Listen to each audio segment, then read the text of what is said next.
This is a fascinating passage because it makes a lot of Christians squeamish. This passage contains absolute judgment. And I would argue, though it says because she did something, nevertheless it is unmerited grace. Unmerited grace towards Rahab.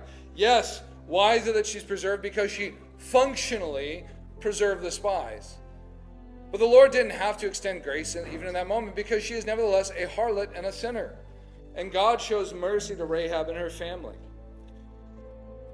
This is a powerful moment. One of the things that's interesting is when we look at those sorts of scenarios, we run into this a lot when we talk to people about the gospel. When you talk to the average person on the street and you say something to the effect of, well, if you were to die today and stand before God, why should he let you in? The sad thing is that many professing Christians still get the answer wrong. Well, I think I've tried to live a good life. I've tried to be a good person. Or they'll give you the sort of the tipping the scales argument. Well, I think I've done more good than bad. Friends, that is not God's standard. God's standard is holy perfection.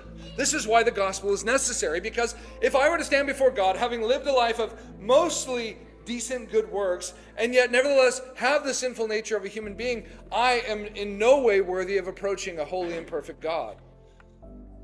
Even more so, how can a man who has committed atrocities his entire life think that a couple of his own good works, so to speak, could sponge away his debt?